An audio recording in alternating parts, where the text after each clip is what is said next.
በፋኖች እንደተዘጋ የተነገረው የጎንደር መንገድ ተማሪዎች ማለፍ አልቻሉም ተብሏል። የ12ኛ ክፍል ተማሪዎች መታገታቸውም ሰምቷል። የጥንቅራችን ትኩረት ናቸው።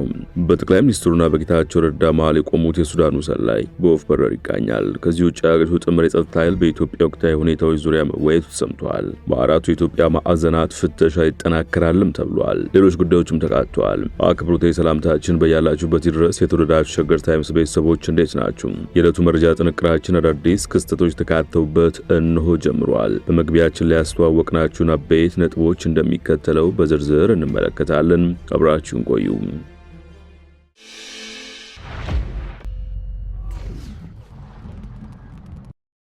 ወደ ቀዳሚ ጉዳያችን አመራን። በጠቅላይ ሚኒስትሩና በጌታቸው ረዳ መሃል የቆሙት የሱዳኑ ሰላይ ሐሰን ኢርዋ እውቅ የሱዳን ደህንነት ባለሙያ ነበሩ። እኚህ ሰው ለግብፅ አንደርከቨር ስለላ ደብል ኤጀንት ሲሆኑ የሀገራቸውን ሱዳን ተልዕኮ ተቀብለው ለዓመታት ኢትዮጵያን ሲሰልሉ የነበሩ ናቸው። ዋነኛ ተልዕኳቸውም ኢትዮጵያ የማትረጋጋበትን አጀንዳ በመቅረጽ ለግብፅና ሱዳን ማቀበል፣ እርሱንም መተግበር ነው። ኤርትራ እንድትገነጠል ህወሓት የኢትዮጵያ ገዢ ቡድን እንዲሆን ከጀርባ እጅግ ወሳኝ የሴራ ጉንጉን የሰሩ ናቸው ይባልላቸዋል። ከጥቂት ወራት በፊት ህይወታቸው ያለፈው ኢርዋ በ1983 መለስ ዜናዊና ስዩም መስፍንን ከለንደን አዲስ አበባ ያመጣውን አውሮፕላን ያስተባበሩት እርሳቸው ናቸው። በማምሻ እድሜያቸው የተሳካላቸው የንግድ ሰው እንደነበሩም ይነገራል። እኚህ ሰው ህይወታቸው ሲያልፍ እጅግ ካዘኑ ወገኖች መካከል ጌታቸው ረዳ አንዱ ናቸው። ጌታቸው ለትግራይ ህዝብ የትጥቅ ትግል ወሳኝ የጀርባ አጥንት እንደነበሩ ጽፎላቸውም ነበር። የጠቅላይ ሚኒስትሩ የምስራቅ አፍሪካ ጉዳዮች አማካሪ ሚኒስትር ከኢትዮጵያ ብሔራዊ ጥቅም በተቃርኖ የቆሙትን ሰው እንዴት በዚህ መልኩ ሊያደንቋቸው ይችላሉ ያሉት ጥቂት አልነበሩም። ያውም በምስራቅ አፍሪካ ጉዳዮች ዙሪያ የተሾሙት ጌታቸው እኚህን መሰል የደህንነት ሰው የሚያደንቁ ከሆነ ከሾሟቸው ጠቅላይ ሚኒስትር ጋር የሀሳብ ግጭት አይፈጥርም ወይ ሲሉም የጠየቁም አሉ።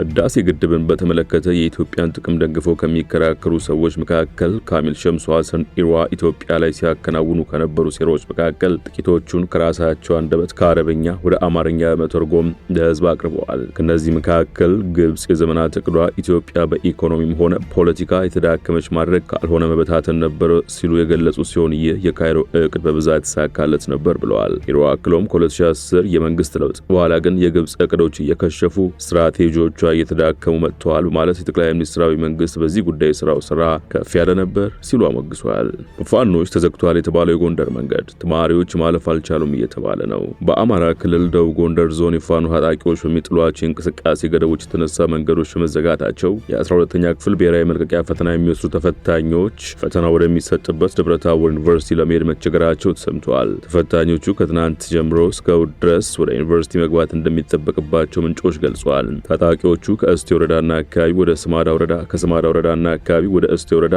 እንዲሁም ወደ ጋይንት አቅጣጫ ባሉ መንገዶች ላይ ተሽከርካሪ እንቅስቃሴ ገደብ መጣላቸውን ዋዜማ ሬዲዮ ዘግባለች። ፈተናው በአገር አቀፍ ደረጃ መሰጠት ይጀምራል።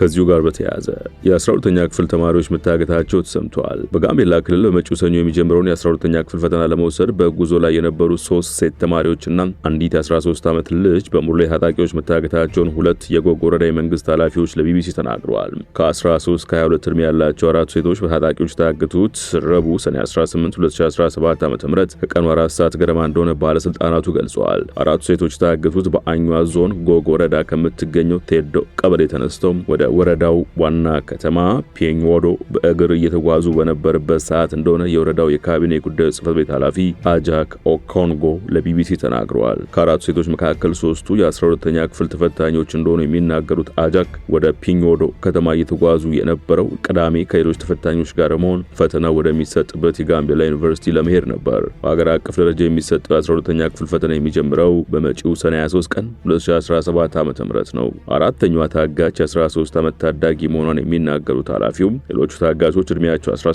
20 እና 22 እንደሆነ አስረድተዋል። የ20 እና የ22 ዕድሜ ያላቸው ተፈታኞች የልጆች እናት መሆናቸውንም አክለዋል። የካቢኔ ጉዳዮች ጽሕፈት ቤት ኃላፊው እንደሚገልጹት ጉዞ ሲደረግ የነበረው ከሌሎች 6 ወንዶች ጋር ነበር። ሲጓዙ የነበሩት 10 ናቸው። ሴቶቹ ፍጥነት ስላልነበራቸው ወደ ኋላ ቀርተው 4 ሆኑ የሚሉት አጃክ 4ቱ ሴቶች አለመኖራቸው የታወቀው ወንዶች ወደ ከተማው ከደረሱ በኋላ መሆኑን አስረድተዋል።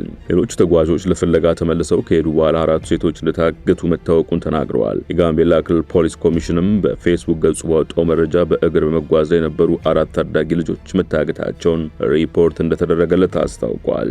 የአገሪቷ ጥምር የጸጥታ ኃይል በኢትዮጵያ ወቅታዊ ሁኔታ ዙሪያ መወያየቱ ሰምቷል። በአራቱ ኢትዮጵያ ማዕዘናት ፍተሻ ይጠናከራል ተብሏል። በኢትዮጵያ ፌዴራል ፖሊስ የህዝብ ግንኙነት ኃላፊ ጄላን አብዲ ጥምር የጸጥታ ኃይሉ በወቅታዊ ሀገር የጸጥታ ጉዳይ ዙሪያና በ26ኛው ዙር የኢትዮጵያ ፌዴራል ፖሊስ አባላት ምልመላ እቅድ ላይ ውይይት ማካሄዱን ተናግረዋል። የኢትዮጵያ ፌዴራል ፖሊስ ኮሚሽነር ጄኔራል ደንበላሽ ገብረ ሚካኤል ውይይቱን በመሩበት ወቅት አሁን ላይ የኢትዮጵያ የጸጥታ ሁኔታ በከፍተኛ ደረጃ እየተለወጠ መምጣቱን ተናግረው ሀገሪቱን የሚመጥን የጸጥታ ስምሪት ማካሄድ ኢትዮጵያ ሙሉ አቅሟን በልማት ላይ እንድታውል ሁሉም የጸጥታ አካላት ትኩረት ሰጥተው መረባረብ እንዳለባቸው ገልጸዋል። ህብረተሰቡ በሁሉም የኢትዮጵያ አካባቢዎች ከጸጥታ ኃይሎች ጋር መተባበር በባለቤትነት ጭምር ሰላምና ጸጥታ ለማስከበርና የወንጀል ስጋቶችን ለመከላከል እየሰራ መሆኑን አንስተው የጸረ ሰላም ያሏቸውን ኃይሎች እኩይ ተግባር በማክሸፍ ረገድ ያንበሳውን ድርሻ እየተወጣ ነው ሲሉም አድንቀዋል። በአራቱም የሀገሪቱ ማዕዘናት ፍተሻዎችን በማጠናከር ህገወጥ የሰውና የጦር መሳሪያ፣ የማዕድን፣ የኮንትሮባንድ፣ የአደገኛ እጽና ሌሎች መሰል የወንጀል እንቅስቃሴዎችን በቅንጅት መከላከል እንደሚገባም ተናግረዋል። በአገር አቀፍ ደረጃ የሚሰጠው 12ኛ ክፍል ፈተና በሰላማዊ መንገድ እንዲጠናቀቅ ጥምር የጸጥታ ስምሪት ማካሄድ እና የትራፊክ ደህንነትን በማስጠበቅ ረገድ ከፍተኛ ሚና መወጣት እንዳለበትም ገልጿል። ኮሚሽነሩ በቀጣይ በሊደርሺፕ ቻሌንጅ ዙሪያ ክልሎችን ያሳተፈ የውስጥ ስልጠና ለመስጠት በጋራ እንደሚሰራም ገልጿል። የኢትዮጵያ ፌዴራል ፖሊስ በሪፎርም ስራዎች የደረሰበትን የቴክኖሎጂ አቅም ወደ ክልሎችና ሁለቱ የከተማ አስተዳደር ፖሊስ ተቋማት ለማስፋፋት በጋራ በመቀናጀት መስራት እንደሚገባ አሳስበዋል። በኢትዮጵያ ፖሊስ ዩኒቨርሲቲ በተዘጋጀው የ26ኛ ዙር መሰረት የኢትዮጵያ ፌዴራል ፖሊስ ምልመላ እቅድ ዙሪያ ውይይት የተካሄደ ሲሆን ምልመላው ካሁን በፊት ከነበረ በተሻለ ሁኔታ የብሔር ብሔረሰቦችና የጾታን ተዋጽኦ ባካተተ መልኩ መከናወን እንዳለበት የሥራ መመሪያ ተሰጥቷቸዋል። የሚሊኒየሙ አዳራሽ አስደንጋጭ እሳት አደጋ።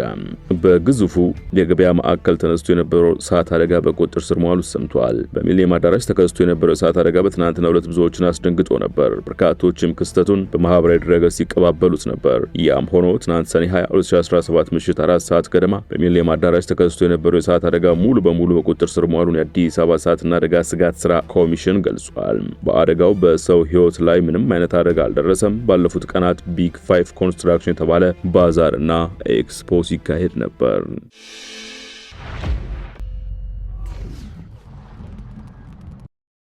በመጨረሻም ኢራን ጦርነቱ እንድታቆም ከአሜሪካ የ30 ቢሊዮን ዶላር ጉርሻ ቀርቦላታል ተብሏል። ኢራን ጦርነቱ እንድታቆምና ወደ ድርድር እንድትመጣ አሜሪካ የ30 ቢሊዮን ዶላር ጉርሻና ማዕቀብ እንዲነሳላት ማድረጓን ሲኤንኤን ምንጮቹን ጠቅሶ ዘግቧል። ዘገባው እንደሚለው አሜሪካ ቴሄራንን ወደ ድርድር ጠረጴዛ ለመመለስ የተጠናከረ ሙከራ አድርጋለች። ያለፉት 2 ሳምንታት በኢራንና በእስራኤል ወታደራዊ ጥቃቶች የተበራከቱ ባሉበት ወቅት እንኳን ከመጋረጃው ጀርባ ከኢራናውያን ጋር መነጋገራቸው ምንጮች ነግረውኛል ብለዋል የዜና ምንጩ። የተኩስ አቁም ስምምነት ከተደረሰ በኋላ እነዚያ ውይይቶች በዚህ ሳምንት ቀጥለዋልም ተብሏል። ኢራን ወደ ድርድር ብትመለስም ዩራኒየም ማበልጸግ ላይ የማይወላወል አቋም አሳይታለች ብሏል ዘገባው። ለኢራን የቀረበው የ30 ቢሊዮን ዶላር ጉርሻ ለሲቪል የኒውክሌር መርሃ ግብር አገልግሎት የሚውል መሆኑን የትራምፕ አስተዳደር ባለስልጣናትና ሀሳቡን የሚያውቁ ምንጮች ለሲኤንኤን ተናግረዋል ተብሏል። ጥንቅራችን አበቃ። በያላችሁበት ሰናይ ጊዜ።